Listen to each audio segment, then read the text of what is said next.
The protagonist, a swordsman named Ansuho, stood before his party, realizing they had poisoned him. His party urged him to join them, but as he looked down at his blood, memories of their past battles together flooded his mind. They explained that if all the gates were destroyed, their value would diminish, and they would be discarded. They offered him a place with them if he agreed not to destroy the final, largest gate.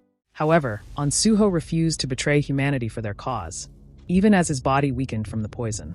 Summoning his remaining strength, he unleashed his magical powers, catching his party off guard. He managed to take down 3 of them, but 2 were quick enough to dodge his attack. When their healer attempted to treat the fallen members, she was horrified to find his healing abilities ineffective. Ansuho readied himself for another strike, releasing Intangible Sword, but his body gave in to the poison's effects. Losing consciousness, he collapsed, tumbling off the cliff. Suddenly, the system congratulated him for reaching the realm of the Divine Sword Unity and awakening the ultimate swordsmanship.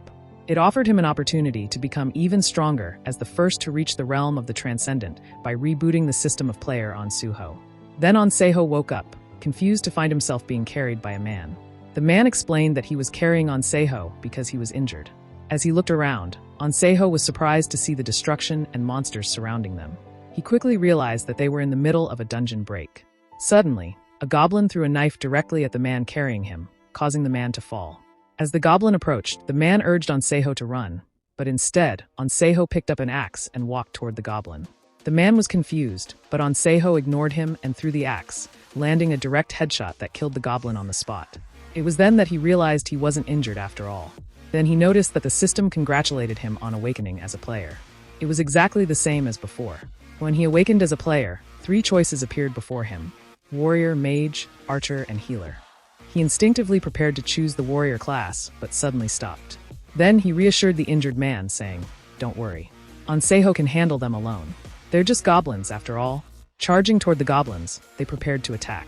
However, Ansuho easily dodged their strikes, retrieved his axe from the head of a fallen goblin, and continued his advance. He slashed through the goblins, who fell lifeless to the ground. Picking up a sword from the ground, Ansuho knew that goblins were only a threat to beginner players. They were nothing to him. He prepared to cut them all down, destroying them one by one like paper targets. Yet, strangely, his anger wouldn't subside, and he got a little too excited. He knew he shouldn't act in anger. In times like these, he needed to remain cool-headed. If Ansuho wasn't mistaken, he had somehow returned to the past. This was a clear opportunity, like starting over from scratch. Before him, the system displayed numerous congratulatory prompts, awarding him basic sword skills. The sword was a bit short for Ansuho, but it was useful for dealing with goblins. The injured man asked him, "Are you a player?" And he nodded in agreement. He realized he hadn't made his decision yet. Looking toward the system, he chose the healer class. He had officially become a healer. Ansuho was awarded 5 bonus stat points and acquired Healing Light at rank F. Our boy took a look at the man's wounds and told him to bear with it for a little longer. Activating Healing Light, he began to heal the designated area. He removed the arrow from the man's body and healed him completely. The man was surprised by his healing ability. Then the system prompted him to pick a weapon, so he took out a beginner sword from the system window. As his gaze fell on his reflection in the blade, he told himself that he would go alone to conquer the gate, surprising the injured man. Ansuho began walking forward, thinking that just as he had gained swordsmanship skills before choosing his class, any skills acquired based on talent could be used freely, regardless of class. Furthermore, the skills of the chosen class would automatically upgrade as the player's level increased. Isabella's Holy Spirit Light had also begun as Healing Light. If he had been able to heal his wounds back then, the outcome would certainly have been different. This time, he would become both a swordsman and a healer. To prevent the same fate from happening again, Ansuho knew he needed to grow stronger, and faster than those others. He had to acquire skills quickly and level up. If he remembered correctly, that gate was an unpredictable premonition gate. In his past life, Ansuho had nearly died because of it, but now things were different. His skill level was low, so it might still be difficult, but that was fine. The swordsmanship engraved in his mind remained, and he could start over again. With determination, he entered the gate. When he opened his eyes, he found himself in a strange landscape known as the Red Forest. Ansuho stepped through the gate into a dense forest, and immediately noticed goblin corpses scattered across the ground. He realized that the very creatures that had once rampaged beyond the gate, as if they owned the world, now lay lifeless within. It seemed they had fled through the gate in a desperate attempt to escape something. Suddenly, low growls filled the air, exposing the terrifying force that had driven the goblins to retreat. 2 level 10 hobgoblins stood before him. One threw a dead goblin aside, pointed its sword at Ansei-ho, and began to smile. He recognized that they intended to make him their prey instead of the goblins. These hobgoblins had red skin, larger bodies, and stronger muscles than regular goblins. Suddenly, one red goblin attacked, but Ansei-ho dodged with ease. Confused, the goblin missed, and the other one charged at him. Ansei-ho knew his level was too low to cut through their skin. So first, Ansei-ho created some distance, then quickly leaped toward the red goblin, his sword aimed directly at the creature's eye. The goblin began screaming as the blade pierced its eye. Ansuho just needed to find the creature's weakness and exploit it. Of course, this would be impossible if there was a vast difference in level or if the monster's abilities were overwhelmingly superior. Without even thinking, our boy killed it out of habit. He just couldn't help himself. He guessed he'd have to be more careful this time. He needed to make use of this chance until he found another one. The another half-goblin staggered to its feet, its eyes burning with anger as it glared at our boy.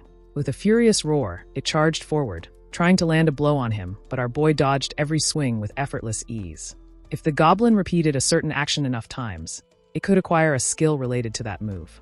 If our protagonist, Ansuho, kept dodging the hobgoblin's attacks like this, he might just be fueling its potential to grow stronger. Then the system congratulated him for mastering the dodge skill, now at rank B. With the dodge skill acquired, he and the hobgoblin readied their weapons and clashed once more. Our boy needed another skill parry to gain the upper hand. He was thinking that parrying had a deep history, with specialized weapons designed for it. It was an essential skill, forming the foundation for many other important techniques. As he clashed weapons with the enemy, the system congratulated him for mastering the parry skill, now at rank B. Our boy had obtained the parry skill before the hobgoblin even had a chance to tire. The hobgoblin was finished, and our boy swiftly ended its life. Now he needed to find the others. Determined, he decided to start earning experience points in earnest. Outside the gate, a group of men were furious that our boy had entered without permission. They questioned the previous guard, who explained the incident to them. It was shocking despite their delayed arrival. Our boy had already taken care of all the goblins and, astonishingly, even healed himself. To them, it was utterly ridiculous. Looking at the facts, the gate itself didn't appear too difficult. Still, could he really be saying that a healer was going to conquer the gate all by himself? He wondered, especially after seeing how effortlessly their boy took out a bunch of goblins without so much as a scratch. No, he must have rushed in without thinking. However, if their boy actually managed to clear the gate, the man instructed his assistant, report immediately if there's any change in the gate. Nervously, the man looked down at his phone, thoughts racing. If that happens, no matter what, they have to make that person one of theirs. On the other side, our MC Ansuho was charging forward, cutting down the red goblins with ease. The monsters were horrified, unable to stop him as he sliced through them like cabbage, their bodies crumpling to the ground like harvested crops. One trembling goblin raised its hand in a futile gesture of surrender, but our boy Ansuho kicked it away without hesitation. The monster shuddered in fear before our MC, Ansuho, who stared down at him, contemplating whether to let him go. He wanted the goblin to return with reinforcements. With a panicked scream, the red goblin bolted, fleeing from the scene. Our MC called after him, "Bring as many as you can." As he waited for them to return, our MC calmly managed his stats, preparing for the next wave. It was better for him to raise all his stats evenly, rather than focusing on just one. He had received quite a few bonus stats and caught a large number of monsters, which made leveling up incredibly easy for him. Our boy had already acquired most of the basic skills, and now, he was on the lookout for the next one. He glanced down at the goblin's body, reaching inside and pulling out a glowing magical crystal. A magic stone of this size could easily be sold for 50,000 won, and it was also a D-grade stone. In the past, RMC wouldn't have bothered to collect something so small. But now, with his funds running low, he couldn't afford to pass up any opportunity. He searched more thoroughly, his eyes scanning every corner until at last he found the last one. He stored the items in his inventory, muttering to himself that if he sold everything, the profit would be quite nice. Suddenly, the ground began to tremble, and he realized they were finally here. Now if our MC took them down, the boss would likely appear. There were about 30 of them. Reflecting their image on his sword, he thought to himself, they'll make for some good experience points before facing the boss. The protagonist, Ansuho, having just defeated the Red Goblin, growled as he pointed at him and declared, "It's him." His companions, fueled by anger, charged toward him, ready to strike.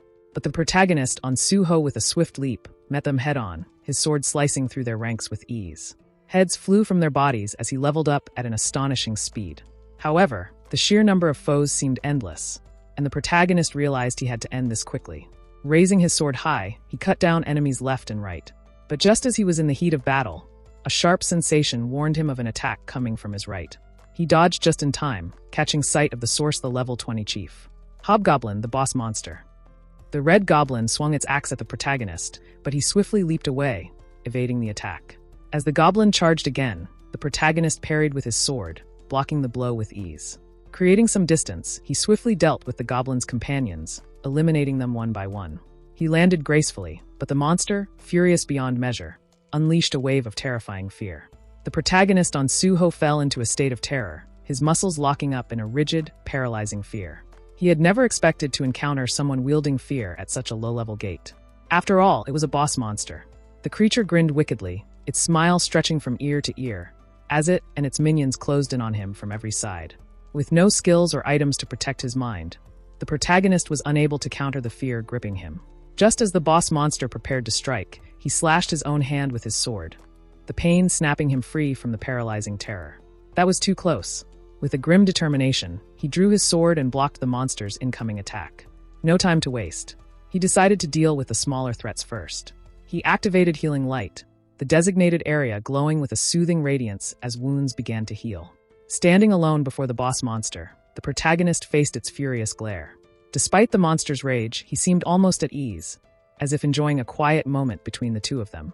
The battle erupted as they clashed, trading blow after blow. It quickly became clear that, due to the vast level difference, the protagonist's strikes weren't dealing significant damage. However, the damage was gradually accumulating, each hit chipping away at the monster's defenses. He seized the opportunity, exploiting the gaps in the wounds he had already inflicted to land a fatal strike. In a fluid motion, Anseho lunged forward, driving his sword deep into the monster's leg. The creature howled in agony, unleashing its fierce skill in a desperate attempt to break him. But it was futile. Once Anseho had conquered fear, it could no longer affect him. The monster's attempt was powerless against him now. He drew his sword from the wound and unleashed a flurry of strikes, each one landing with precision. With a final, powerful swing, he felled the monster. Stepping forward, he began healing the beast, leaving the monster bewildered by the unexpected turn of events. Ansuho ordered the monster to rise, his voice firm and commanding. He wasn't anywhere near done with it. Moments later, a flurry of system notifications flooded his view, each one marking the acquisition of new skills. Without hesitation, he activated his healing ability once more on the monster. The beast, its head clenched in agony and fear, trembled uncontrollably. To his surprise, Ansuho soon mastered intimidation, unlocking a terrifying new power. He had learned everything there was to know. Turning to the creature, he coldly declared that its role had ended, and with a swift, decisive move, he ended its life. He had leveled up to level 10, unlocking the powerful Healing Light and Cure skills. No longer did he need to worry about debuffs. If he continued honing his abilities and gaining experience, one day he would be capable of curing even the most deadly of poisons. He was ready for whatever came next, feeling fully equipped for the challenges ahead. As he walked away, his thoughts drifted to familiar faces he hadn't seen in a long time. But as he approached the gates, something strange caught his attention. The gate was shaking and rumors spread like wildfire. The gate had been conquered? Then someone emerged. The crowd stared in shock as the figure walked forward, their eyes wide with awe.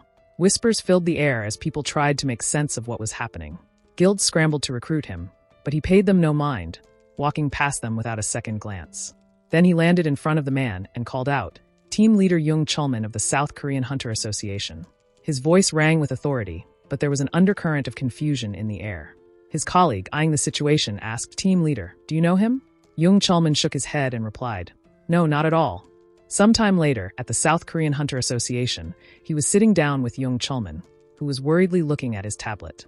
He recalled the past conversation when the protagonist had extended his hand, and Jung Chulman had asked how he knew him.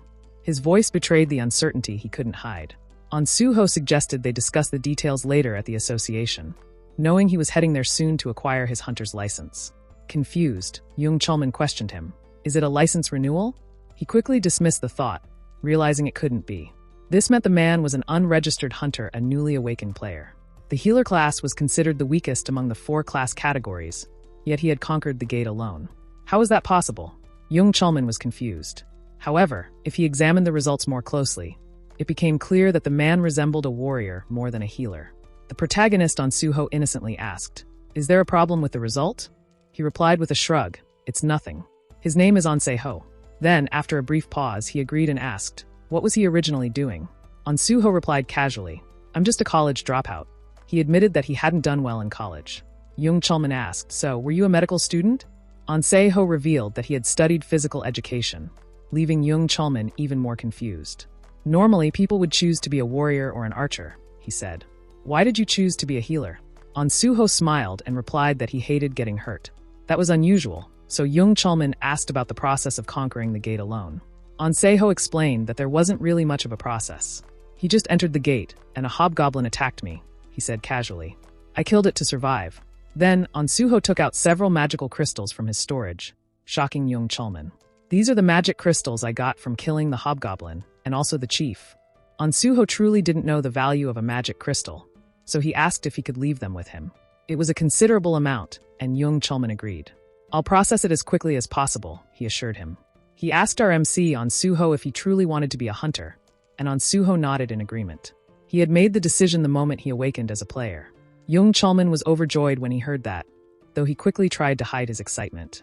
An Se-ho, noticing his struggle, said he wasn't sure but thought he really can't hide his expressions.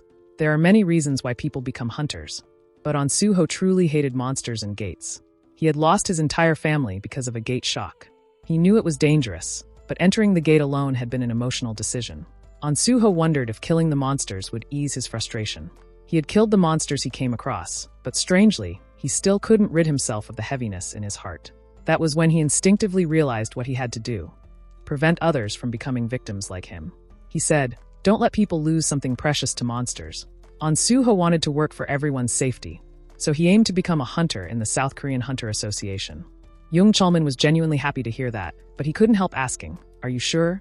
"Becoming a part of SKHA means living as a civil servant hunter," he explained. "As you know, our pay is quite a bit lower than the hunters in private guilds." An Se-ho was already aware of that, and he told him that what he wanted more than pay was free access to various gates, priority in conquering them, and the strict punishment SKHA imposed on player crimes. Jung Chulman was confused, so An Se-ho explained that he wanted to work in the field, preferably focusing on gate conquests. Jung Chulman couldn't help but wonder, is this even possible? No matter how much SKA held priority conquest rights to various gates, they typically auctioned them off to private guilds. The reason was simple: there was no need to risk one's life attacking the gates for such a meager salary. It is often claimed that the path of becoming a hunter civil servant is chosen out of altruism. Yet in reality, most individuals pursue this career for its stability. It offers a reliable income without the need to venture beyond the gates, a tempting prospect for many. They are all aiming for an administration job, while other civil servants are in a frenzy, doing everything they can to avoid entering the gates. But An Se-ho is different. A person who wants to work in the fields and prioritize people's safety truly. The ideal type of civil servant hunter. Jung Chulman was so thrilled by this that it nearly made him dizzy. He told him to take the hunter exam, explaining that he now needed to complete the aptitude test, a written exam, and a practical exam. He was shocked when he heard that the registration for this year's exam had already closed, and that tomorrow was the exam day. However, he was relieved when he was told that if he wanted, Jung Chulman could register him additionally. This was one of the established rules. Since he had conquered the gate on his own, he could report it to the higher-ups and secure their approval. Jung Chulman recommended our MC An Se-ho because of his exceptional talent. Having displayed such outstanding performance in the fields, Jung Chulman had no doubts about his physical exams. But Jung Chulman couldn't help but feel a twinge of worry about the written test. Meanwhile, the protagonist, An Se-ho, calm and composed, politely requested, "Please register me for the exam." With a smile, he added, "It's a great idea to take the exam at least once for the experience, especially when you have the chance." Even if he failed, he knew he could always take the test again next time. An Se-ho gratefully thanked Jung Chulman for the helpful advice. However, he was short on money for the registration fee. With a polite request, he asked, "Would it be possible for me to handle the magic crystal right now?" He understood the situation and took care of it while reviewing his aptitude test. Even now, the only person An Se-ho could truly trust was Jung Chulman. Grateful, An Se-ho thanked him sincerely. After some time, they had completed all the aptitude tests, and Jung Chulman deposited all the money from the magic stone. Seeing the 3 million won, An Se-ho couldn't help but wonder, is this for real? It was a bit embarrassing, but as a civil servant hunter, Jung Chulman was entitled to tax exemption benefits specifically for magic crystals. An Se-ho approached the team leader and asked, "One more favor?" He had heard that the association had a library, stocked with workbooks and reference books related to tomorrow's test. Though it was already late, with the test looming the next day, An Se-ho felt the urgent need to cram. An Se-ho asked if it would be okay to prepare for the exam there, should Jung Chulman allow it. Jung Chulman responded with a warm smile. "Of course you can. Feel free to study here." As An Se-ho settled into study, Jung Chulman couldn't help but hope that he would do well on his test the next day. Jung Chulman reflected, Brother Chulman is still the same as before, always kind and trustworthy. What he didn't know was that, in the future, Onseho would rise to become the president of the association. It hadn't been easy pretending to know nothing, though. He felt like he was teasing him, but if Onsuho acted like he already knew everything, Jung Chulman would become suspicious. So, Onsuho made up his mind to find that thing. He remembered the major events that would unfold in the future, but he couldn't recall every single detail, as he was still human. It would certainly be helpful to acquire that skill. Then he spotted a large book and grabbed it, thinking about how he was trying to gather information from it. To his surprise, it was a book from another world. As he flipped through the pages, he noticed a simple sentence appearing, followed by different ways to interpret and use it. He opened the book and placed it on his head, but it didn't work. Just as he was about to give up, a system prompt appeared, stating, "The Library of Memories is interested in your story and is inviting you." Before he could react, the book began to glow, and in an instant, he was teleported inside the Library of Memories. It makes one remember everything they have seen and heard, even if it is a painful and distressing memory. The human mind can endure for a long time thanks to the mechanism of forgetting, but the moment someone obtains the Library of Memories, they fall under the curse of memory. The original holder of this skill was the manager of the Hexagon Guild, Hexagon, a former employee of the Korean Hunter Association. While studying in the library and preparing for a job change, she used this book as a pillow to sleep, as sleeping face down was uncomfortable. It is said that she was fortunate enough to acquire the skill. Jung Chulman got that information thanks to her, so he would have to buy her a meal when he saw her next time. The Library of Memories asked if he would like to donate his story. He thought about the overwhelming power this skill could provide. With it, he could restore all of his memories. As time passes, memories fade and become edited. To capture everything accurately, even the overlooked details, he knew he must acquire this skill. His story was accepted, and he began to access and document his memories. Then, a magical circle began appearing around him, and the Library of Memories opened. He gained the skill Library of Memories. Perhaps because it was an illusionary space, the recording process felt quite strange. Now that he had acquired the skill, he tested it by diving into his past memories. He witnessed the final moments of his previous life, recalling how he had been injured and falling, betrayed by selfish traders who had sabotaged the closure of the gate to ensure their own survival. He would never forget them. The memory was unpleasant, and he wished he had thought of something else. Suddenly, a system window appeared before him, surprising him as it stated, "I want to grant you the opportunity to become stronger as the first to reach the realm of the transcendent." Rebooting the system of player on Suho, his memory flashback ended, and he realized that the system had sent him back to the past. He remembered reaching the state of unity with the Divine Sword and acquiring his first SS grade skill. But since he was the first to reach the state of the transcendent, it was giving him another opportunity. He had never even heard of anything like this, which meant it was no coincidence that he had returned to the past. Some time later, the taxi stopped, and our protagonist on Suho got out, thinking, whatever the reason, what's important is that he returned to the past. That meant not only could he prevent what had happened to him, but also that he could initially suppress the unpredictable gates, which had caused enormous casualties. Yes, he would give it a try. Perhaps he could conquer the gates much faster than in his past life. He couldn't afford to waste any of his precious time. He stood before the Private Hunter Academy Nexus, thinking, they say it's the largest in the country, and it really is impressive. He knew he needed a lot of money for the future, and hoped to make some here. The receptionist asked him, "What brings you here today?" But he replied that he would like to meet Director Kim Suei. She looked confused and asked, "Did you schedule a separate appointment?" "No," he replied. "I just came by and have something to discuss with her." She apologized, explaining that he would have to schedule in advance. Onsuho then asked, could she just pass along a message? He told her, "Tell her the solo conqueror of the Syndrome Station pre-catastrophe gate is here." Some time later, he was in the director's office, where he was greeted by Kim Suei, the director of Nexus Academy. She acknowledged that she had heard he was the solo conqueror of the Syndrome pre-catastrophe gate and asked, "What brings you to Nexus?" He replied that he had come to ask for a scholarship and mentioned that he would be taking the test tomorrow.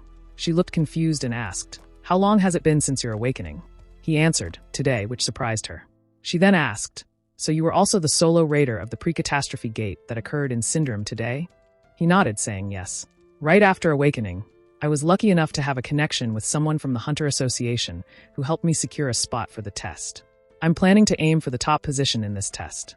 If I pass as the top candidate, please grant me the status of a Nexus Scholarship student."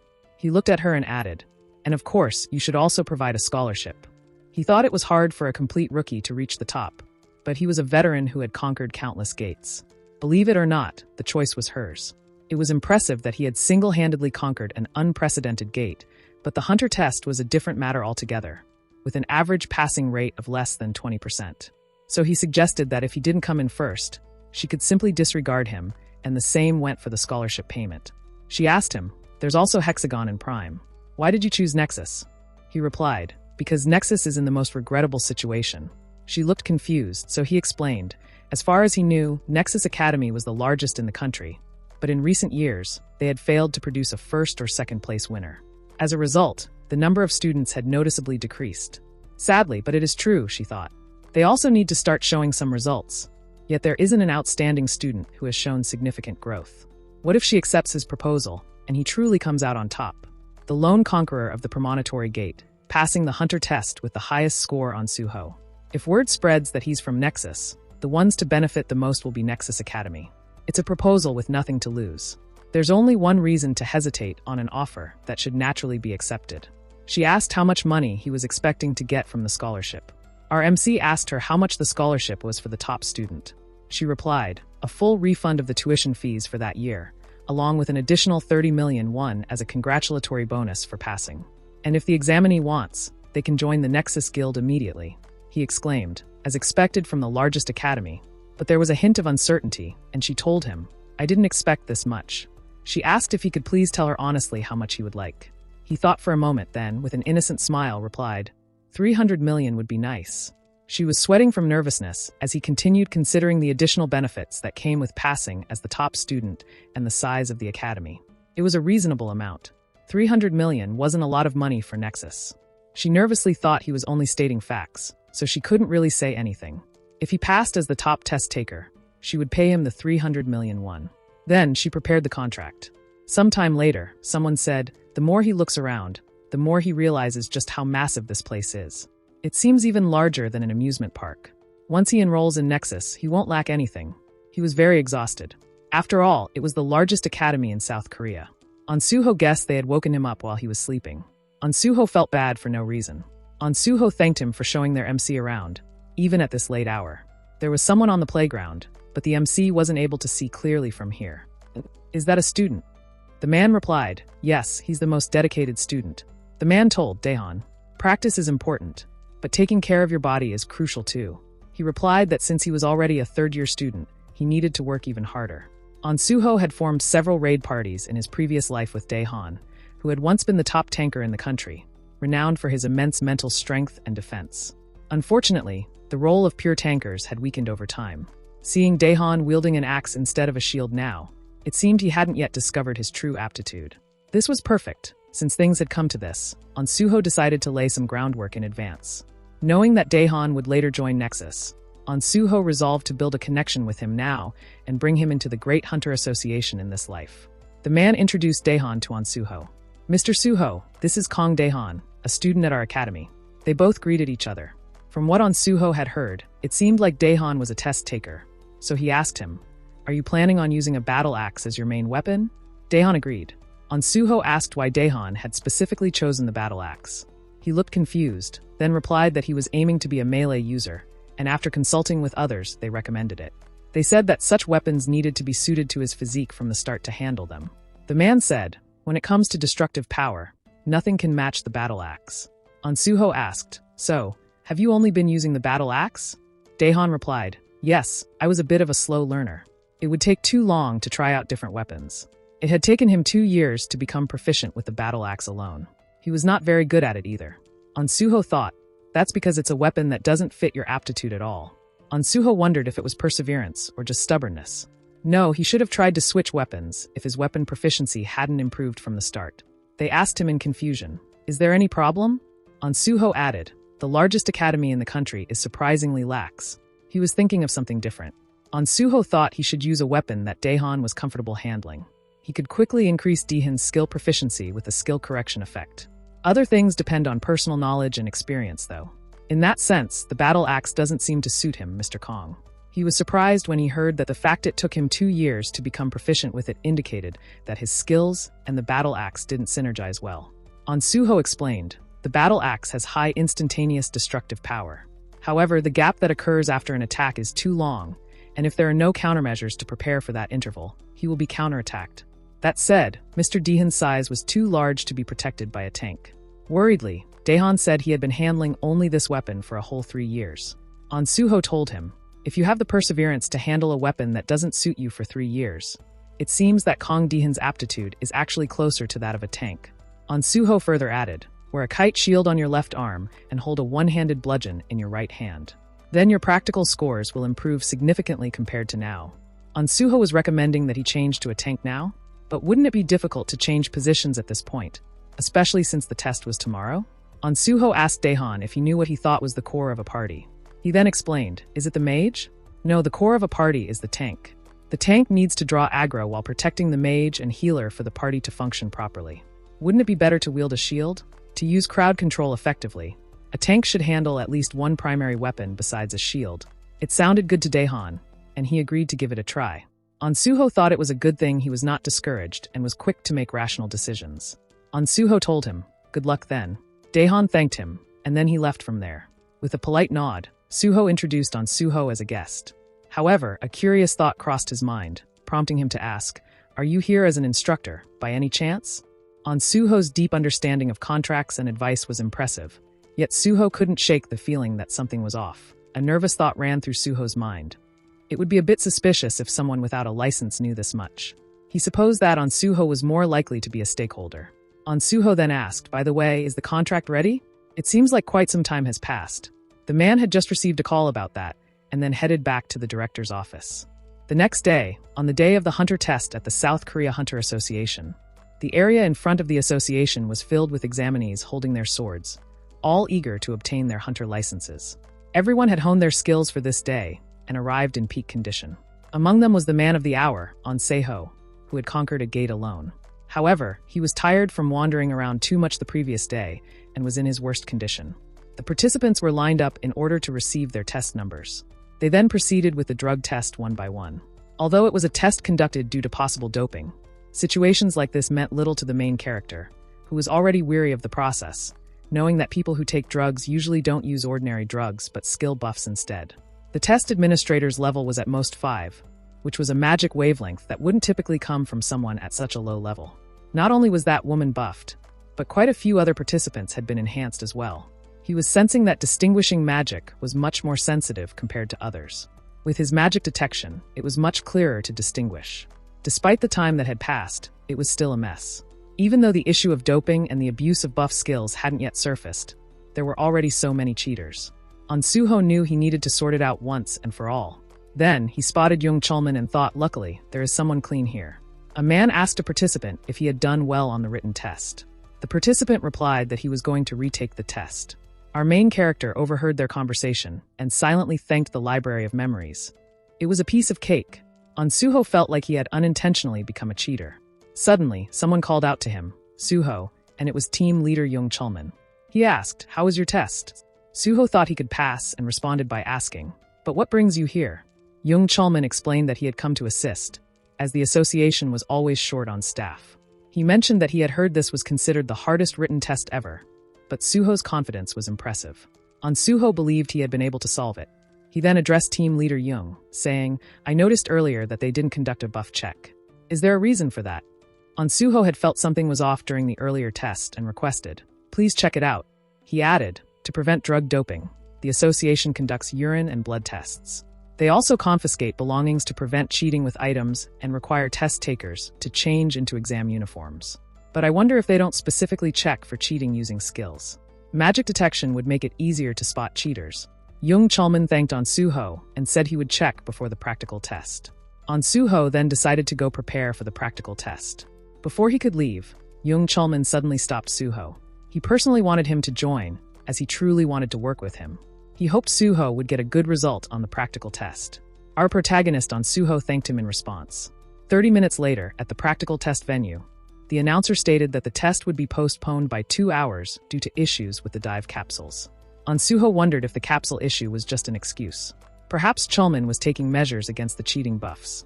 As expected, he was acting quickly. There were 1,200 candidates in this test, and the passing rate was below 10%. If they could identify the cheaters here, maybe it would drop to 7%. Those who passed this exam would be pure, top-notch talents. An Suho knew he should keep an eye out for anyone useful among them. Then, An Suho heard someone challenging a man to a match. The man aggressively pushed him away and glared angrily at him. Suddenly, the other man tried to attack, but Ansuho blocked the strike. He was pushed back, confused, while the other man shouted behind him. Ansuho calmly told him, "I'll take care of this. Please calm down." The man asked, "Is he an officer?" Ansuho replied, "As you can see, he's just a fellow test taker. Nothing good will come from getting involved with him." The other man asked, "Why is he interfering?" Ansuho smiled and said, "It seems he's looking for a sparring partner. How about sparring with him?" He was not going to spar with someone as weak as the man, and our poor main character's heart was broken. The man guessed that Ansuho had just gotten lucky earlier. He told the protagonist, "Ansuho, but don't get cocky because of it. Now get lost." Ansuho mocked him, asking if he was scared, which made the man very angry. Ansuho further fueled his anger by suggesting they should just check if it was luck or not. From what he could see, it seemed like the man was too scared to do it, and the man agreed to have a match. The man was bored anyway, surrounded by nothing but cowardly idiots. Ansuho asked if he accepted, and he agreed. He had heard there was a sparring arena, so they decided to get the supervisor's approval and do it there. They were both facing each other in the sparring arena, and the other participants were talking about how they couldn't hold back on a day like this and cause such a scene. Only training weapons provided by the association were allowed, so the match began. The man charged directly at Ansuho, trying to land some hits, but Ansuho blocked his attacks with ease. The man then jumped up, attempting a powerful strike, but Ansuho easily dodged his sword swing. Mockingly, Ansuho looked at the man, which only made him angrier. The man swung his sword again, but Ansuho dodged it and stopped it with his foot. The man was confused, and Ansuho further mocked him, asking, "Why are you so weak? What a completely weak person." The man was furious and cursed at Ansuho. The mad swordsman Park Yong had a deep thirst for power. He would pick fights with experts whenever the chance arose, driven by his desire for even more advanced swordsmanship and greater strength. His excessive hunger for power eventually transformed him into a ruthless hunter-killer. Ansuho wondered who would have thought that such a person would be in this cohort. His skills had been impressive when they faced each other in his past life. Ansuho needed to take preventive measures to avoid repeating the same mistakes. Kicking him away, Ansuho exclaimed, "How dull. He was talking so big earlier, but I thought he was someone great." Park Yong asked, "What's with that immense strength of yours?" Ansuho replied, "Even if he tries to rush at Ansuho, it won't work. Does he want to keep going?" Park Yong must have been flustered, as it was his first time facing a level 10. Of all the opponents he had fought so far, the strongest had probably been level 5. Park Yong became interested and then stood up. He now saw why Ansuho had been so relaxed. This time, he was going all out. Ansuho replied that he would play with him. Then he jumped up and attempted to land a powerful strike, but Ansuho easily blocked it. Park Yong continued attacking, but Ansuho effortlessly countered each move. Park Yong released a red energy, and Ansuho realized that this posture was from Park Yong's original technique, the Dragon Sword technique. Park Yong unleashed a powerful strike, feeling the impact as it hit perfectly. However, he was shocked when Ansuho blocked it effortlessly. Ansuho was not generous enough to take a hit from such a slow attack. He thought that it wasn't the Dragon Sword technique yet, but rather the basic sword technique. Of course, there was no way a beginner without a hunter's license could have mastered the original technique. Then Park Yong began attacking Ansuho wildly, but Ansuho effortlessly blocked and dodged each strike. Park Yong attempted to land a powerful final swing on Ansuho, but Ansuho countered with a palm strike to his chin, knocking Park Yong unconscious. He fell to the ground, defeated. Ansuho decided to stop here for now. If he damaged any more of Park Yong's confidence, it would really cause big trouble. Now that Park Yong was fixated on him, he wouldn't pay attention to anyone else until he defeated Ansuho. He further added that the testing center would become much quieter. Ansuho was calling the supervisor, who stood there in a stupor. Ansuho shouted loudly again, and the supervisor snapped out of it. Ansuho told him that he had accidentally knocked Park Yong out and asked him to take care of him until he woke up. Sometime later, Ansuho was sitting in the capsule, thinking that there were more skilled managers now than before. He suspected that they were probably buff doping inspectors disguised as technicians and hoped the participants would be taken away. The supervisor told Ansuho that now he was ready and he should lie down. If he felt any strange sensations during the dive process, he should press the button to immediately request emergency help. Then he started the capsule. It began closing, and the Hunter Practical Test program activated. The Healer Practical Test scenario program was running, and Ansuho opened his eyes, thinking that this exam was particularly difficult, especially with the low pass rate for healers. He was surprised to see a woman crying and screaming for help, standing before some dead bodies. Ansuho couldn't believe they had set up the program scenario like this. The Great Hunter Association really had no sense of moderation. He thought, taking the Hunter test is going to be traumatizing for me. Rolling up his sleeves, he muttered, "This is why healers are so expensive," and decided to get started. The practical test is considered the core of the Hunter test. The key to the practical test is demonstrating how well a participant fits the class they've chosen. The simulation scenarios in the program change every year, and the passing criteria vary accordingly. Usually, the test ranges from one-on-one battles to one versus many. The participant's score is determined by how long they last and how many kills they achieve. However, the healer exam is a bit different. Unlike other offensive classes, the healing power, amount, and characteristics of healers don't hold as much significance. While exceptional healing ability is certainly important, the virtue of a healer, sacrifice, is considered more important from everyone's perspective. Therefore, healers who save others, even at the risk of their own lives, are awarded higher scores. In other words, in this test, he had to die while protecting the patient. The problem was that his status window specs were still fully intact. In this case, he would have to be beaten up for a long time before he died, unlike other players. He took the sword, thinking, why would he be crazy enough to let himself get beaten to death? No matter what, asking someone who had already died to die again was just too much. He walked towards the lady who was calling for help and thought, there are a lot of screams he can hear right now. But in reality, there are only dead people around and nothing else. Ansuho asked, is she okay? She was trembling in fear, saying, they'll be back. We need to run away before they return. He thought, the test mission is to protect this person until the end. He told her, don't worry, rescue teams will arrive soon. She was looking towards him, and he added, until then, he will keep her safe. Sometime later, a man woke up from the capsule, and the lady near him instructed him to gather his personal belongings and head home. The man left the area. His class was Archer, and he had survived in the capsule for 9 minutes and 4 seconds. She thought, maybe because the difficulty is high, this season's scores are particularly low. She called out to Director Shin and asked how long he had been there. She was shocked when she heard that it had been 30 minutes. She didn't believe it and wanted to see for herself. When she saw the timer, she was surprised and said, this one is a good fighter. Is he a warrior? The man replied, no, he's a healer. She told Director Shin, frequent lying is a sickness. He replied, it's not a lie. She pointed out, he's holding a sword. Stop lying. The man told her to take a closer look. She then saw their main character healing the girl and was amazed. A healer can fight like this, she said. She added, if he doesn't get beaten to death, then he'll be disqualified. But the man had thought the same at first, though he then explained, there's actually no reason for disqualification.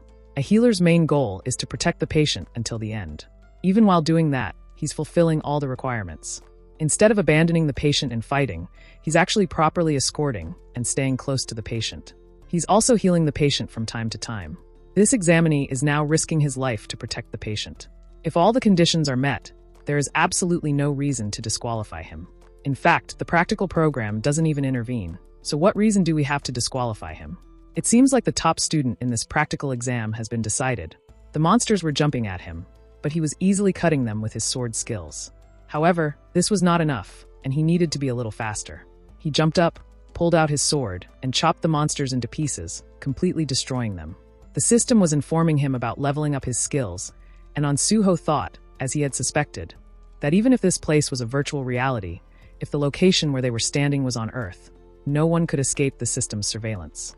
From the system's perspective, it determined that the player was moving their body directly, allowing for the mastery of physical skills. Although the experience gain rate was lower compared to physically overworking the body, it was still perfect for skill training. In addition to swordsmanship, Ansuho also gained various skills. He upgraded all the sword skills he had acquired to a higher rank. It might not have given experience points or items, but it was satisfying enough. If Ansuho acquired all the basic skills related to swordsmanship and raised them all to a rank or higher, he could obtain a technique like Park Yong's Dragon Sword technique. Finally, he achieved a great accomplishment, his sword, the Guardian Sword. Ansuho created a new skill based on his unique swordsmanship, the rank S Guardian Sword. This skill increased the effects of his existing swordsmanship and footwork skills by 50%. In recognition of this impressive achievement, the system granted him 10 bonus stat points. He also attained sword mastery at rank S. In Ansuho's past life, it had taken him 10 years to reach this level, but now, with his knowledge of everything, his progress was much faster. His value was about to increase significantly. Moreover, he knew that the number of monsters in this test was fixed, which made him wonder how much preparation had gone into it. He considered leaving now that he had gained everything he wanted. To complete the test, there were two options. either be defeated by the monsters or kill them all. For On Se-ho, the answer was clear. He would kill them all. Outside his capsule, everyone was gathered, astonished by the fact that all the monsters prepared for the practical test had been eliminated. This was the first time in the history of practical tests that something like this had occurred. It was remarkable, and on top of that, he had even healed the patient. At this point, there was no need to look at the rankings for this exam. A few days later, at Hexagon headquarters, in the Hunter Test Strategy Planning team, they confidently announced, "We guarantee that our Kihyun will be the top student this year." Of course, that's only natural. They had invested considerable effort in training Kihyun. However, this time, it was not Prime but Hexagon that held the top spot, because the top candidate was On Se-ho, not Park Young. Everyone was stunned, asking, "Who is On Se-ho?" On the other side, On Se-ho was on a call with team leader Jung Chulman. Jung Chulman congratulated him after the announcement, but he had been so busy that he was only now able to call to congratulate Se-ho on passing. Not just passing, but passing with the top score. On Se-ho had really surprised him several times. Se-ho thanked him, saying it was all thanks to team leader Chulman Hyung. He also expressed gratitude for the team's efforts, as they had managed to catch many cheaters involved in skill doping. This would be reported, and future testing regulations would be strengthened. Jung Chulman then nervously asked Se-ho if he was still interested in joining the Great Hunter Association. Se-ho mentioned that he might stay in the guild for a while, but his intentions were firm. Jung Chulman thanked him and assured Se-ho that he would contact him as soon as the test schedule or recruitment was announced. Afterward, he ended the call, noting that it was lunchtime, and they both told each other to enjoy their meals. Se-ho noticed his voice sounded a bit hoarse, which concerned him. More importantly, he thought he should be expecting a call from someone soon. As expected, he received a call from Nexus Director Kim Sue-yi. Director Kim congratulated him on his success, informing him that the payment had been made as per the contract. Se-ho thanked her, and she asked if he was considering joining the Nexus Guild, assuring him that they could offer better treatment than any other guild. Se-ho then asked how far she was willing to go with this offer. She promised to do her best to meet his expectations, noting that since he was an Academy Scholarship student and had graduated at the top, adjusting the terms should be easy. She then suggested they meet in person to discuss it further. Se-ho thanked her for the offer, but mentioned that he had personal plans today. He added that, as a Nexus Scholarship student, wouldn't it look better if he joined Nexus rather than another guild? She became very excited and assured him she would accommodate his schedule. She further emphasized that he should absolutely not sign a contract with anyone else in the meantime. He said he would see her then, noting her excitement as he ended the call. The taxi had stopped at his destination, and as he got out, he thought about how he had passed the test, received his license, and even got his deposit. Now, all that was left was farming. At the Lighthouse General Market, On Se-ho noted that he had purchased everything he needed so far. Now, all that remained was to buy weapons. He had deliberately chosen this secluded location, concerned that the busier stores might not carry what he was looking for. As he glanced around, he wondered if he would find anything suitable here. On Se-ho stood in front of a shop named Toyoung Ironworks and told the shop owner that he had just become a hunter and was looking for a lightweight weapon he could use. The shop owner replied, "The items over there are a bit cheaper." On Se-ho thanked him and thought to himself, "Look at all this dust. Most low-grade weapons don't have verified information. However, that doesn't mean all unverified weapons are cheap. Some weapons must undergo a process of liberation to become true weapons, and such weapons usually emit an aura that seeks recognition. Not many players would recognize a weapon like that in a place like this." On Se-ho activated magic detection and soon found what he was looking for. He thought to himself, if the owner realizes the true value of this spear later on, he'll regret selling it cheaply and lament over it. He then began channeling magical power into the weapon. The weapon's awakening process started, rapidly absorbing his magic power. As he struggled to keep up, he eventually had to throw the weapon down and collapsed to the ground, exhausted. If he had been just a bit later, I would have fainted from losing all my magic power to awaken this thing, On Se-ho reflected. His magic stat needed to be at least 100 to handle it properly. Even though he couldn't use it right now, he knew it would be of great help in the future. He thought, he will level up quickly and awaken it. In the PBS office, a man named Joe Jean was typing on his PC when suddenly On Se-ho called him. He wondered who is On Se-ho, but then realized it was the top candidate, On Se-ho. During their conversation, On Se-ho revealed that he was also the solo raider of the unprecedented gate that had recently occurred at Syndrome Station, which left Joe Jean surprised. Everyone around him was watching, and he thought, is he saying he cleared the unprecedented gate even before obtaining his hunter license? He then asked On Se-ho why he had specifically contacted him. On Se-ho replied that he had come across Joe Jean blog while searching. He had heard of Joe Jean Y, referred to as a Golden Spoon Kid. He then asked Joe Jean Y, how about becoming his exclusive reporter? Joe Jean Y was annoyed and thought, he wants to keep a rich reporter as his subordinate? Of course, he's just some odd guy who thinks he's something special. He understood what On Soo-ho was saying, but found this type of approach a bit unpleasant. Even though On Soo-ho was a reporter thirsty for scoops, Joe Jean Y had no intention of becoming anyone's subordinate.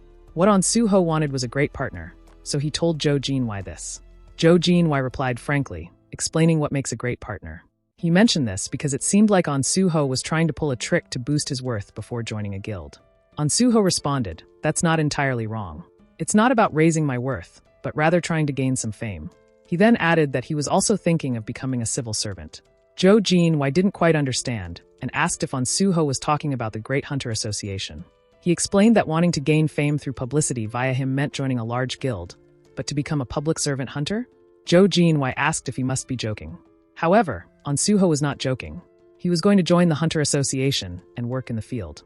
Joe Jean Y then asked if he was one of those people with well-off parents, living a life where work was just a hobby and he was after prestige.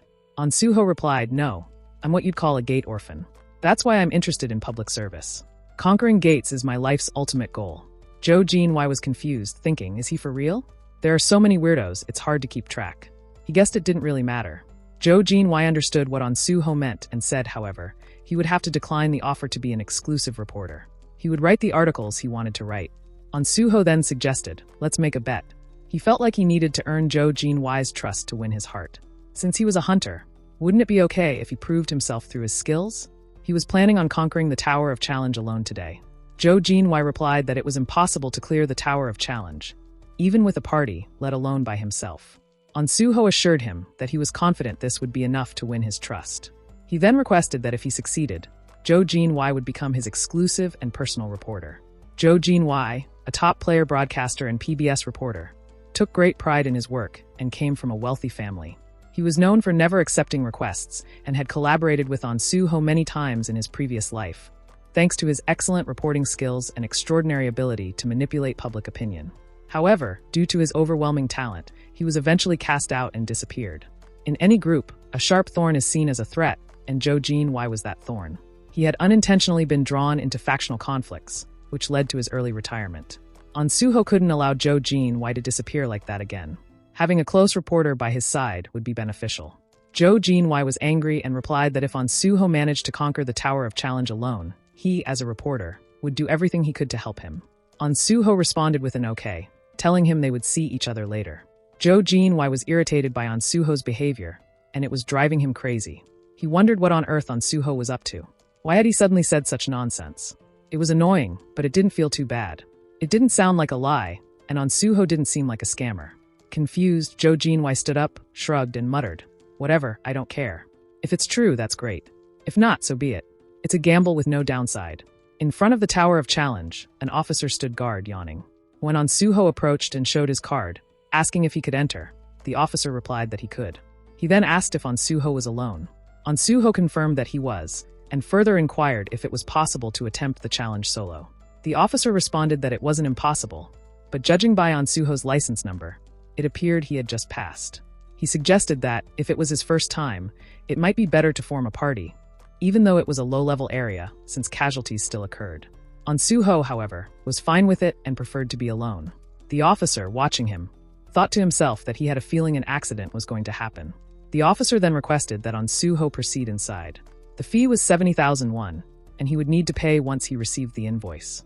He warned On Soo-ho to be careful, explaining that the Tower of Challenge, commonly known as a hunting ground, allowed players below level 20 to freely challenge themselves for self-development. It was one of the public gates managed by the country. Now that On Soo-ho's level had been reset, there was no better hunting ground than this. On Soo-ho entered the Tower of Challenge. The system notified him that he could forfeit at any time, and the moment he declared his withdrawal, he would be transported back to the entrance. He took out a sword from his inventory, and the first floor challenge began. A monster materialized before him. Suddenly, the monster attacked, and On Soo-ho identified it as a first-floor monster, a slime. At first, he was surprised by the size and speed of the creature. Although the slime's damage was practically non-existent due to it being level 1, if he got caught up in a ruckus, it could become problematic. He knew he needed to take care of it before being dragged around and colliding with anything. Ansuho attacked the monster and destroyed it easily. He knew that he could subdue it by destroying the core. The slime could also multiply, which was very annoying, as the split cores could regenerate into several entities. Of course, they were weaker because they were divided, and there were limits to their regeneration. He started running towards the next slime and thought to himself, regardless, this is the reason why party play is recommended in the Tower of Challenge. Because monsters come in groups on almost every floor. One of the slimes attempted to attack him, but Ansuho cut off its tentacle. He then jumped from one slime to another, landing and throwing his sword towards a monster, destroying its core. He jumped again, retrieved his sword, and began to fall as other monsters charged at him. Suddenly, a tentacle tried to strike him. He just needed to hold on to something, so he grabbed it, preventing himself from falling.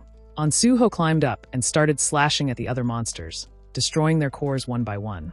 He conquered the first floor. The system then asked if he wished to challenge the second floor. Ansuho thought to himself, there are still 48 floors to conquer, and there is no time to rest. He accepted, and the second floor challenge began. The highest official record for the Tower of Challenge was 48 floors. Of course, this was based on his past life, and the current record was 29 floors. Both records had been set through party play. As Ansuho destroyed the monsters, he thought, the Tower of Challenge is usually challenged with a party, with the floors and monsters levels proportionate to each other. As the number of people increases, the experience gain decreases, but in the long run, it's better to stick together. So, if he wanted to challenge the highest record, the standard approach would be to form a party with level 20 hunters. The system then notified him that he had conquered the 18th floor. Ansuho didn't really need to do that, but he accepted the challenge for the 19th floor. The 19th floor challenge began, and it was different from the previous floors. It consisted of only one monster, instead of multiple. He quickly started running forward and thought, that means it's strong. A strong light was coming towards him, and he prepared himself, jumping into the air. But on the bright side, Ansuho only needed to kill one monster, and it would be over. Ansuho was above the monster when it appeared, and he knew he just needed to kill it as soon as it showed up. The monster looked up, confused, just as Ansuho slashed with his sword, killing it instantly. With that, he defeated the monster and conquered the 19th floor. The system asked if Ansuho wished to challenge the 20th floor. He replied, in a bit, and the system put the challenge on hold. Ansuho walked over the defeated monster, reflecting that another unique aspect of the 19th floor was that, unlike the other monsters in the tower that disappeared immediately upon death, the Red Gain did not follow this pattern. He took the Fong from the monster's necklace, knowing that the tower was hinting something could be obtained from the Red Gain. It was not an item that could be used on its own. It had a specific purpose. Then Ansuho activated magic detection, and a bright ball of light appeared before him. He placed the Fong into it, and the ground began shaking as he uncovered Red Gain's hidden den. It was the subspace fortress of Fortress King Jang Pyongho. Unlike other subspaces created with items, this subspace fortress, obtained by defeating Red Gain in the Tower of Challenge, had something unique about it. Ansuho entered the gate, thinking that the unique feature was that living beings could enter and exit. It resembled a cave. Then a bright light appeared before him, informing him that the owner of the subspace fortress had died and asking if he would become the new owner. He agreed, and thus he became the new owner of the subspace fortress. Bright light began emanating from his hand, and the system congratulated him on mastering the subspace fortress. He realized that it was bound as a skill, not an item. The system then informed him that the subspace fortress would change depending on his magic power. A bright light began radiating from the cave. When Ansuho opened his eyes, he was shocked to see that the cave had transformed into a beautiful room. Ansuho looked around, thinking, the interior also seems to be tailored to the owner's tastes. He was glad he had managed to prevent Jang Pyongho from acquiring this skill. He had gone through so much trouble because of that smuggler. The man had stored everything here, from drugs to national treasures to people. Just thinking about the things that man had done made Ansuho sick. It reminded him of the days when he had to stay up all night for days on end. Now that he had taken over the subspace fortress, it was a 2-for-1 deal. He decided to keep moving upward. Zhou Jinwei was checking the daily news updates and thought for a moment that a lot of students would be drawn to Nexus. But hadn't Ansuho said he was going to join the Great Hunter Association? Publishing exclusive articles like this meant that Nexus was confident Ansuho would be joining the guild. Time would tell. He wondered how many floors Ansuho had already conquered. Then the system announced to everyone that the 30th floor had been conquered. The highest record for the Tower of Challenge had been updated. A new challenger was taking on the 31st floor. Everyone was wondering if a large guild had sent a party, and which guild it could be. Then the system made another announcement. The 31st floor had been conquered. Everyone was surprised at how fast it happened. Zhou Jinwei wondered if that was really on Suho. How long had it been since they ended the call? He had thought on Suho was just a flashy, lucky guy, but if it really was him, then the system again announced to everyone. Player on Suho had started to challenge the 32nd floor. Zhou Jinwei thought he would be stuck with him for life. On the other side, Kim Su-ae was shocked when she heard that Hunter on Suho was currently setting a new record in real time. She realized that to lure Hunter on Suho to Nexus, they might have to offer a sum that exceeded their wildest imagination. "Let's contact the president and the office manager and head to the headquarters," she said. The tower made another announcement. Player on Suho had started to challenge the 48th floor. Jung Chulman was sitting in a corner, and it was hard for him to believe that Seho was challenging the Tower of Challenge. His progress was unbelievably fast. He wondered if Seho's desire to join the Hunter Association was genuine. If it was, it meant they would witness an unprecedented talent. His mobile started buzzing, and he wondered why the vice president of the association was calling. Jung Chulman took the call, and the vice president asked him where he was. He replied that he was in Pangeo. The vice president asked if that meant he was near the Tower of Challenge, and Jung Chulman agreed. The vice president then told him that it was perfect and asked if he knew on Suho. Jung Chulman replied that they knew each other to some extent, but they were not personally acquainted. The vice president told him that, anyway, it meant they knew each other and instructed him to make sure to bring on Suho back with him. Jung Chulman was very excited and asked if the vice president was asking him to bring him in as a scout for the association. But the vice president replied, "Just bring him so he can take a picture with the association president," and then hung up the call. Jung Chulman was disappointed, thinking that it made sense. "It's because of people like this in power that the general public views us as nothing but tax-evading crooks," he muttered. He felt frustrated, believing that all the executives in the association should be chosen from hunters. Jung Chulman was wondering what excuse he could use to bring him in. But if poor Jung Chulman had known who On Suho was in his previous life, it wouldn't have mattered. On the other side, On Suho had conquered the 48th floor, and the record for the Tower of Challenge was updated. He was tired and thinking, when is this going to end? The system awarded him 5 bonus stats. He opened his status window, and running nonstop was definitely wearing him out. Still, just looking at it was making all his fatigue disappear. Reaching level 39 was great, but getting 5 bonus stats every time he broke a record was not just nice. It was almost overwhelming. Knowing everything made it feel like raising a secondary character in a game, and it was quite fun. He put all his stats into magic, finalizing his complete stat distribution. Then he looked up towards the huge crystal and started on the final floor. The 49th floor challenge began. Finally, he met the master of the Tower Dragon, level 49. As he faced the huge monster, he thought, level 49? This is totally out of balance. Even if it didn't have pure blood traits, being a Dragonborn must make it incredibly powerful. He wondered if this was really designed to be conquered. It was an opponent that was hard to handle. On Suho looked towards the dragon without fear, gripping his sword tightly. He muttered that he would take it down, then began running towards the monster. The monster tried to attack him, but he jumped away. He realized the dragon was very fast. Then, the dragon began releasing a purple aura, and On Suho was being pulled by the wind pressure. He was flying toward the monster, which waited for him with its mouth open. However, On Suho managed to avoid the bite and landed on the dragon's back. He attempted to slash the dragon with his sword, causing the dragon to scream in pain as it tried to shake him off its head. The dragon succeeded in throwing On Suho off, its eyes burning with anger as it glared at him. He thought, as expected, it didn't even leave a scratch. Enraged, the dragon attacked the ground, destroying the entire terrain. He was hiding nearby, thinking it was a good thing his stats were high. If they had been lower, he wouldn't have been able to avoid the dragon's attack and would have been dead. It was also a good thing the dragon's level wasn't too high.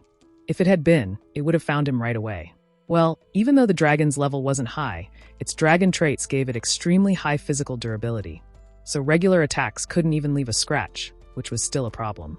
In that case, On Suho would have to find its weak spot and strategize. The key was the reverse scale. Attacking that spot would deal significant damage. This dragon wasn't level 100, so it probably couldn't hide its reverse scale perfectly. Then, he spotted a green scale on the dragon's tail. Now that he had found the weak spot, he quickly began to approach. He jumped and was about to strike the green scale when the dragon started screaming loudly and tried to shake him off. The tower dragon was enraged after its weak spot was attacked. Ansuho was hanging onto the dragon's tail by his sword, thinking, as expected, this won't end that easily. The longer this goes on, the more disadvantageous it becomes. He had to quickly destroy the reverse scale. He focused and tried to push the sword further into the weak spot. The dragon started screaming and released its Dragon Fear skill. Ansuho fell into a state of fear, his muscles becoming stiff. He also began experiencing auditory hallucinations. He activated Cure, but the fear skill was high level and could not be cancelled. The dragon continued to scream loudly, and Ansuho, feeling worried, watched as the dragon struck its tail into the wall. He fell to the ground, trembling from the pain. Realizing he needed to hurry, he retrieved some potions from his inventory. Consuming a purification potion, the state of fear lifted from him. Fortunately, only those he permitted could enter the subspace fortress. He had bought a purification potion from the general market just in case, but he hadn't expected to use it so soon. It was harder than he had anticipated. Since Dragon Fear didn't immediately grant resistance even after being dispelled, and cure spells didn't work, he concluded that he would have to keep retreating to the subspace fortress and relying on purification potions. He wouldn't be able to defeat it this way. Now that it had come to this, perhaps he should consider seeking help from the mad pulverization scholar. He had learned the basic combination formula from the skill book and summoned a combination jar. He believed that a combination recipe with an absolute formula would inevitably succeed, even if it was the most basic one. These were the items commonly referred to as junk, but the world had yet to realize their true value. He placed the unknown thief's socks into the combination jar. The combination began, and a bright light emanated from the jar. He thought that if he weren't a pulverization scholar, he would never have discovered this in his lifetime. His combination was a success. He had created a rare treasure using the lowest level formula, the first Mumu graded S.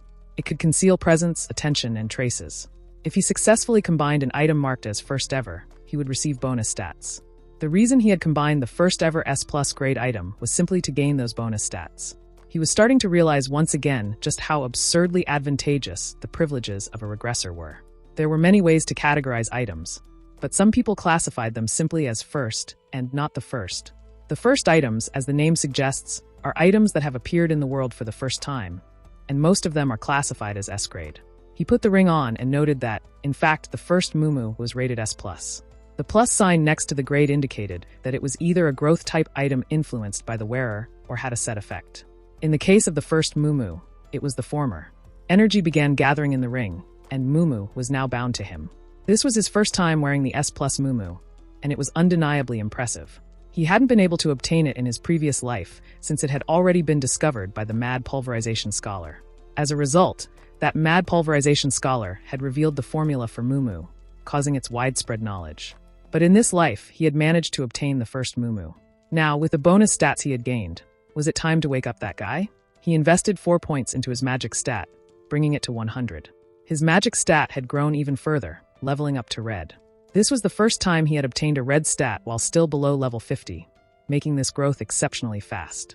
He had thought it would take quite a while to reach purple, but if his growth speed continued like this, he would achieve it in no time. The color system's rank increased by 1 each time it reached 100. Purple was at 700, so he still had a long way to go. But one thing was certain. This time, he might be able to aim for a level beyond purple. With that, his stat distribution was complete.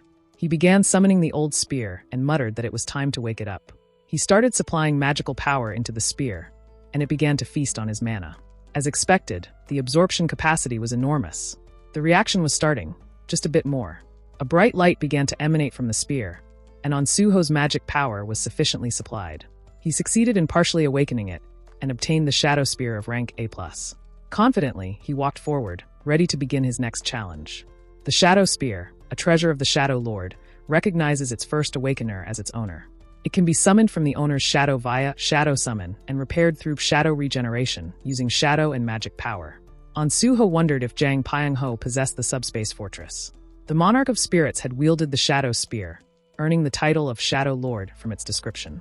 This suggested that a real Shadow Lord might exist in the gate, a fragment of the otherworld. Armed with the Shadow Spear, the Monarch gained infamy, becoming a major criminal, much like Jang Pyongho. Ansuho was glad that it had fallen into his hands before the criminals. He put it to the test now. He aimed the spear towards the wall, and then summoned the Shadow Spear back. He thought about the returning window. Shadow Summon sure is handy. Then he walked out from his subspace towards the dragon.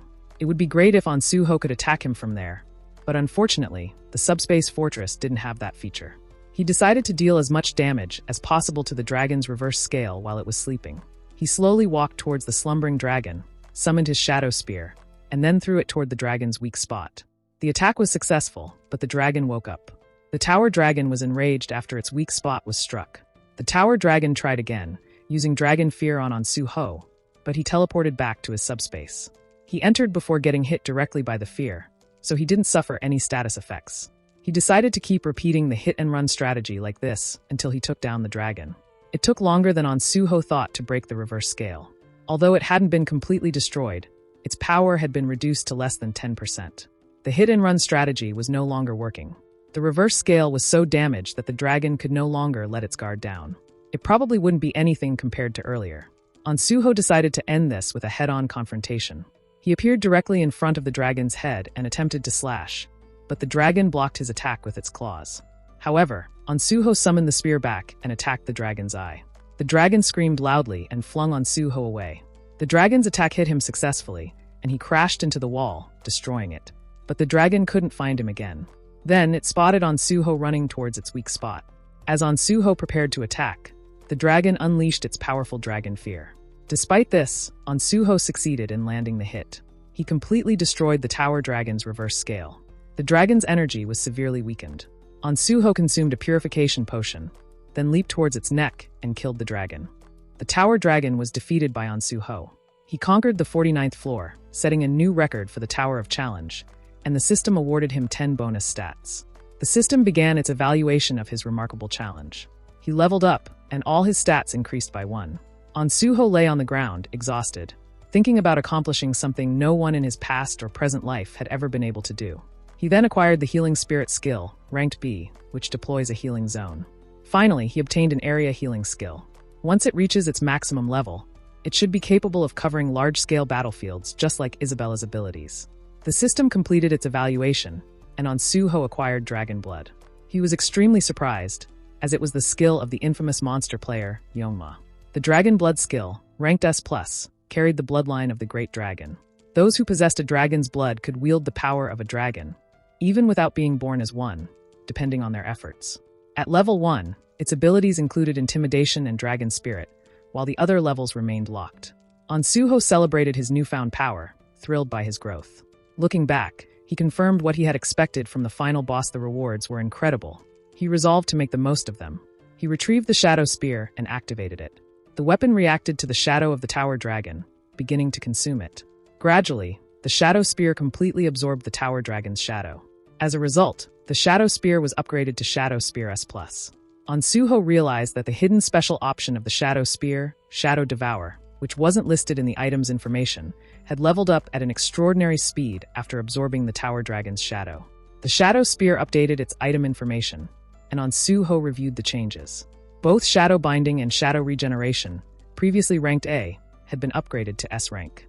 The Shadow Binding skill now tore the target's shadow, immobilizing them. Additionally, when a target was pierced by Shadow Fangs, they suffered continuous bleeding damage through the Shadow Bleeding effect. Suho obtained 2 more S-rank skills. As expected, growth-type weapons were on a completely different level compared to regular weapons. With everything he wanted now in his possession, it was time to move on. Just then, he noticed a tooth that hadn't disappeared. When he checked its information, it was revealed to be a dragon's fang, graded S. The fang of a mighty dragon carried a devastating effect. Those pierced by it were cursed with the irrecoverable. It was unbelievable. Suho had obtained a dragon's byproduct, something said to be nearly impossible to even lay eyes on. He realized that the tower dragon wasn't just a mere dragonkin, but a true pureblood dragon. The byproducts of a pureblood dragon were S-grade materials, simply by their very existence. It was understandable why the reward had been dragon blood, but Suho had truly struck gold this time with such a fiery prize. He decided it was time to head outside. Suho thought that reporter Zhou Jinwei must be very excited. The Tower of Challenge had been conquered, and the player Suho was the conqueror. All players were being forcibly expelled. As they all fell to the ground, they realized that Suho had conquered it alone. They saw Suho in the distance, surrounded by a huge crowd and reporters. Though he was exhausted, the reporters continued to push their microphones into his face. The damage Suho took from the tower dragon was worse than he had thought, and he realized he needed to get treated and rest quickly. Then Suho saw Zhou Jinwei sitting in a car.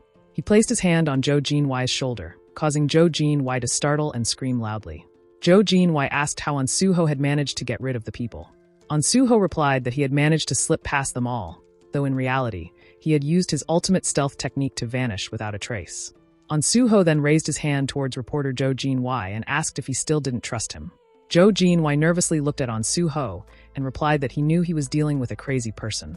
On Suho said that if Zhou Jinwei still didn't trust him, he should let him know so he could find another reporter.